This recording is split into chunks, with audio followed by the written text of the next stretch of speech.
All right, let's talk about here, I'm going to share first. We're going to talk about fasting and looky, it's all women on here. Surprise! Fasting and your cycle. Actually got Woo! asked last week, do men use Plexus? And I'm like, yes, men need gut health too. And then you just No laughed. It's joke. fine. No Yeah. joke. All right, I don't need to read this. We're talking about fasting and your cycle. Next page. There we go. Okay. So, importance for fasting in women's health. So, these are some of the things, some of the reasons that fasting is great for you.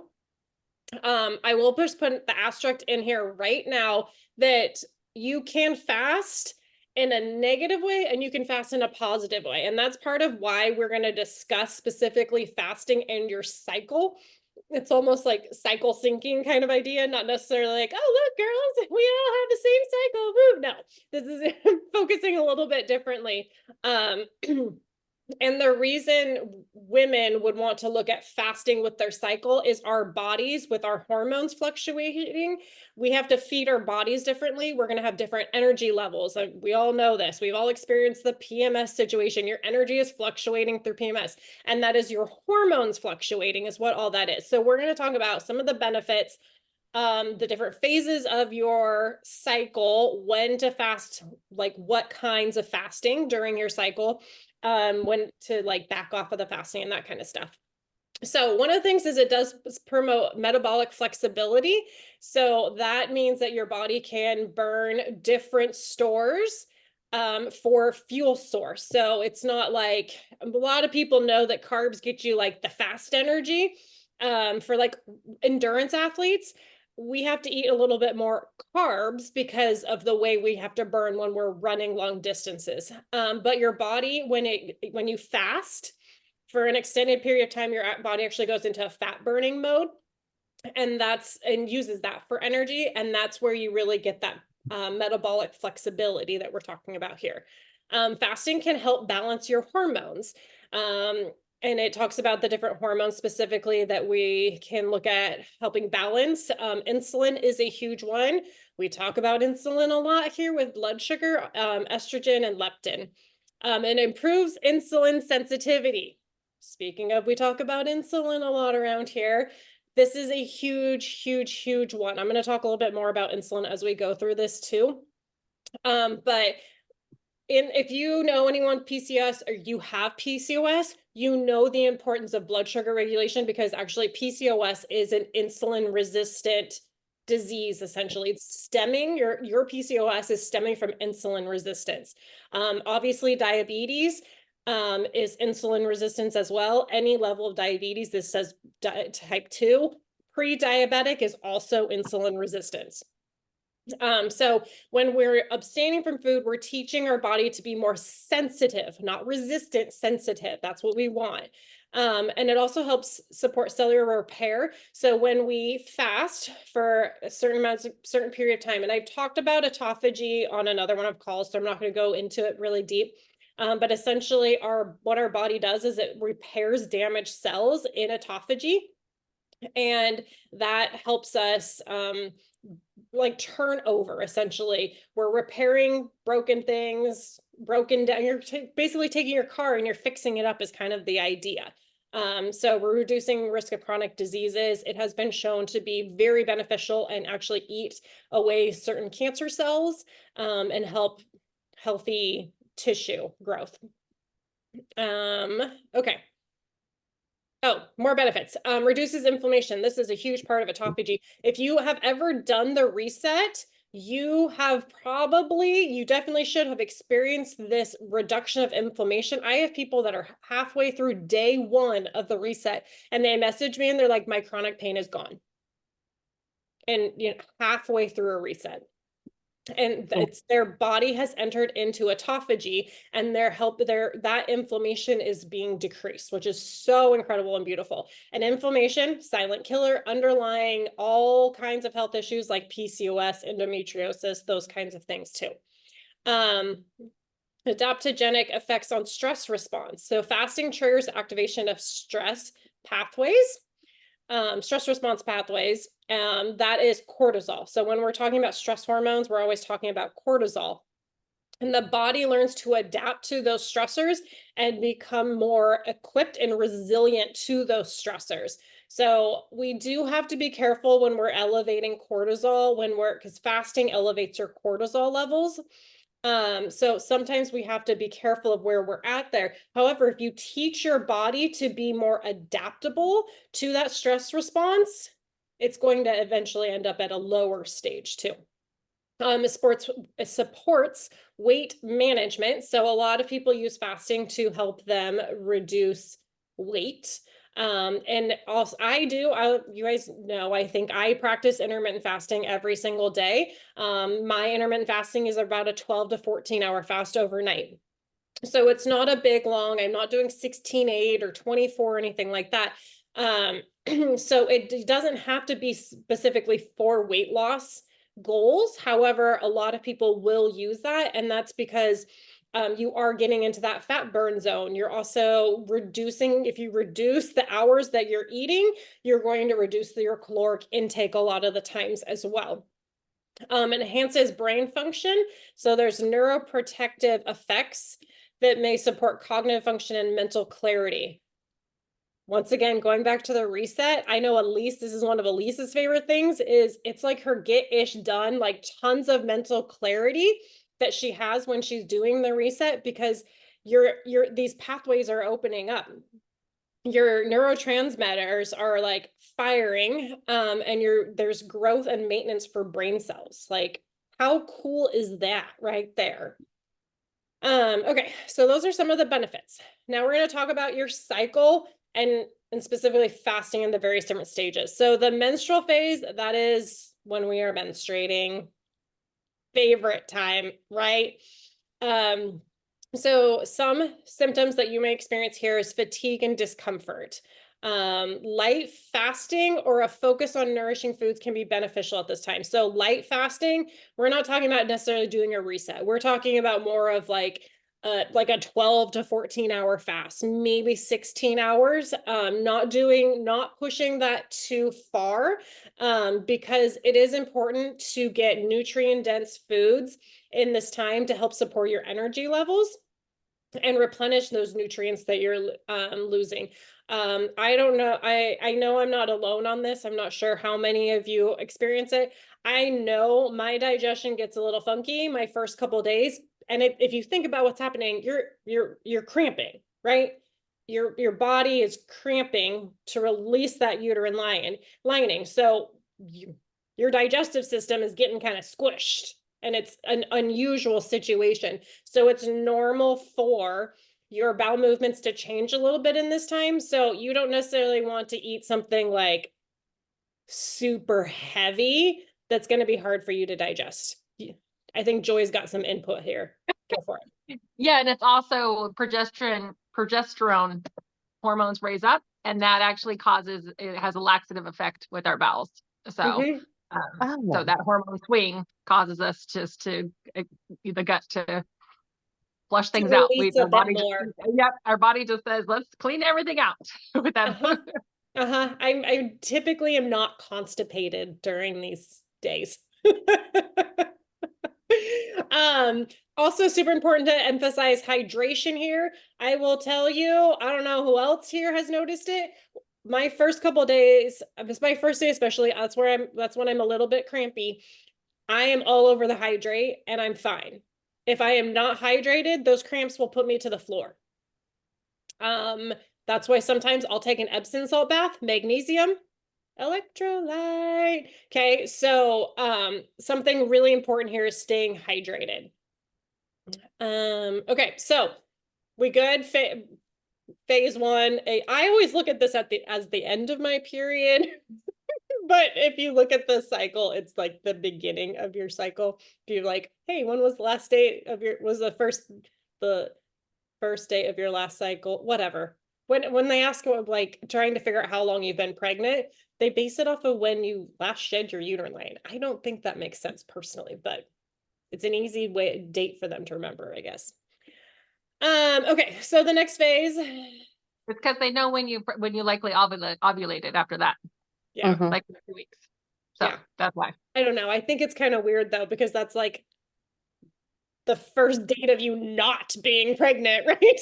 Well, they just adjust the days from there. So Yeah. Okay. So here, so we're preparing for ovulation now. Our estrogen levels are rising. So this is the time you're going to have more energy. This is going to be those first 2 weeks of your cycle. Okay. So you're going to have more energy. This is when you're going to want to look at fasting. Those first 2 weeks is the most ideal time to fast. So if you're looking at doing resets, this is the most ideal time to reset. If you're looking at longer fasting windows, this is the ideal time to do it. Your body is naturally more insulin sensitive and primed for fat burning. So if you're looking to do a reset and you want maximum benefit out of it, this is the time.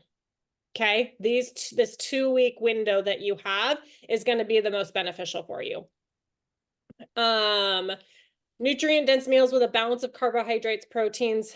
So we're supporting hormone balance to sustain energy throughout the day. Okay. Next is the ovulation phase. This is where your estrogen levels are at the highest. You're going to have the increased energy there. This is where you're going to want to keep that sustained energy supporting hormone function. So light fasting and shorter fasting windows. So this is where we start switching over to not fasting quite as long. Okay. So a little less, like I know some people that do 24, so 20 hours of fasting, a 4-hour eating window. I'm like, that's one meal basically is what that is. You could maybe get 2 if you eat right at the beginning and right at the end. I don't know. But this is where you're going to want to come down. You're going to want to taper down a little bit to, ideally shorter fasting windows. I wouldn't recommend, well, you could still do a reset here, but just be smart and listen to your body. We're going to talk about that a little bit, but really listening to your body, because your energy can start dropping a little bit more here as well. Okay, so the luteal phase, this is where PMS might start kicking in towards the end of this. So progesterone levels are rising, as Joy was talking about. So increased appetite and metabolic changes. Shorter fasting windows, less fasting protocols in this time, because you need that energy. You need to be consuming more of those calories. So focus on calorie-rich foods. Something here that we should talk about is your body. Hold on, I think that's, yep. Your body in this stage is going to be like the least metabolic flexible, and it's going to also be the least insulin sensitive. So you're going to be looking more at insulin resistance during this time. And that you know how right before you have your period, you start craving the crap food? Where you're like, ooh, give me the cake, give me the ice cream. Oh, that sounds so good. It's because your hormones start that fluctuations and your insulin starts coming in at higher levels. So you actually need to be very aware of what you're consuming in this time. And this is the time where you're like protein, protein, protein, protein, protein to help you block out that. This is also the time where I'm like 2 pink drinks a day, using your balance, and make sure that you have your ProBio 5 dosage might go higher too during this window, because we want to kick those cravings. Also, what helps Candida, what helps feed Candida? Hormone fluctuations. Okay, this is why pregnant women are so at risk of Candida, is their hormones are going cray cray, right? And so if we make sure we're getting more of the ProBio 5 in to help eat those little critters away, get rid of that Candida, you're going to have less of those cravings. Okay, so really supporting the body to be more insulin sensitive in this stage is going to be very advantageous to you. This is self-care practices, gentle. So if you're exercising too, you're going to bring that exercise down a little bit, ideally. focus on stress management, sleeping a little bit more. Those will help your hormones be more balanced as well. Okay. Oh. Okay, so benefits and so we kind of talked about some of the benefits, but we're going to talk a little bit more about the considerations here as well. Enhance hormone balance. Aligning fasting with the menstrual cycle can help regulate hormone levels, including estrogen and progesterone. Balance is crucial for menstrual cycle regulation, fertility, and overall hormonal health. So if we're fasting appropriately, we can support these healthier balance levels. So you're not going to see as big of spikes. Obviously, your hormones are going to vary no matter what you do. We are women. It's supposed to happen. And this includes postmenopausal. Okay. You still have hormones and you still have a cycle. It's just different. Okay. You're going to have improved energy by adapting fasting protocols to match the energy need during your cycles. Women can experience more stable levels of energy. It's important during these phases of hormonal fluctuations, such as the luteal phase. Okay. Mood stability. PMS for the win. Cycle synced fasting may support mood stability. Yes, please. Less PMS around here. By minimizing hormonal disruptions, reducing symptoms of PMS and mood swings. And this is here, the balanced blood sugar. Okay. So if we support our blood sugar levels, especially in that last 2-week phase, you're going to have less PMS symptoms. Yes. Weight management. So we're going to use our cycle to help us figure out when's the best time for me to focus on the weight management. So those first 2 weeks, focusing a little bit more on the fasting, you can work out harder, those kinds of things. And then when your body's like, I need more energy stores, drop that down a little bit, drop your fasting down a little bit, drop your workouts down a little bit. Make sure you're eating the right foods for you in that time. And that will help promote better weight loss results. And menstrual cycle regulation. If you fast properly, you help support those healthy blood sugar levels, hormone levels, all of those things, your cycle is going to be more regular. I have all up until I started Plexus, or I got my cycle. I didn't have my cycle for like 7 or 5. I don't even remember, 5 years, 7 years, some ridiculous amount of time. I don't even remember what it was. From Sophie till 2 years after I had Jade. I don't know. I didn't have my cycle. So for the last like 2 years, I've had a cycle. And up until now, I was never regular. I would go 3 months without having it. I would go 5 weeks like I'm a 5-weeker, just an FYI, it doesn't really matter. But I know that now because I actually have a regular cycle. I know that I'm a 5-weeker. I did not know that prior to Plexus. I was a whenever Aunt Flo decided to walk in the door. I went a year without having my cycle. No birth control, none. That was just my body being like, okay, so considerations, individual variations. Women may experience variations in cycle length, 5-weeker. I know most people are not 5-weekers. Okay. So I know like Elise definitely knows what her length typically looks like. I know she tracks it and that kind of stuff. So everyone's going to be a little bit different. And so knowing how long your cycle is going to change. Like I can't follow the pattern that I just showed you. That does not work for me because mine's an extra week long. So you have to adjust according to how long your cycle length is. Also, you need to listen to your body. What is your body telling you? Is it telling you now's a great time to fast? Your levels are higher, you're feeling good? Or do you need to start eating? I always talk about this when it comes to fasting. If your body's saying eat, eat, eat, eat, eat. You need to listen. And there's like, I tell you guys that, I talk about how I fast all the time. I ate every single day, 12 hours, no questions asked. I will sometimes push that longer. A lot of the times I'll push that longer to 13, 14, whatever hours. But it's because my body's like, you're good, you're fine. There's some days where I'm like, 12 hours food now. Let's go. So I listen to my body and I respect it and I feed myself when I need to. And I'm like, I'm good today. We're fine. Actually, just a couple days ago, I didn't have lunch or breakfast. I guess it was breakfast. It was like 11:30 when I had breakfast. And I was like, oh, all right. I'm fine. I'm totally fine. It's good. That's what my body said that day. So having a balanced approach, there's lots of benefits that come with fasting, but it's essential to approach it as part of a balanced lifestyle. It includes nourishing foods, regular physical activity, adequate sleep, stress management, avoid extreme fasting practices that may compromise overall health and well-being. And this is like, I'm Joy and Amanda and I were talking the other day about fasting and how like the reset day 3 can be really, really, really hard. And sometimes your body says day 3 is not going to happen. And it's okay. It's okay to say, I just did 2 days. Boom. Pat on the back. That was amazing. I crushed those 2 days.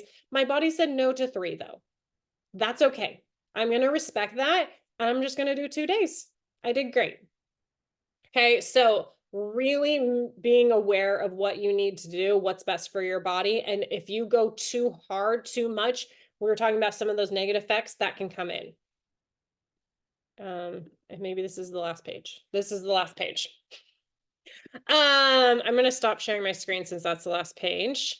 So real quick because I know that some people were asking about, like at menopause, when you don't have a cycle, you don't know, like, what stage am I in? I don't know. There's no ovulating anymore here. So what is happening? So something that I've heard that's really smart to do is actually follow the cycle of the moon.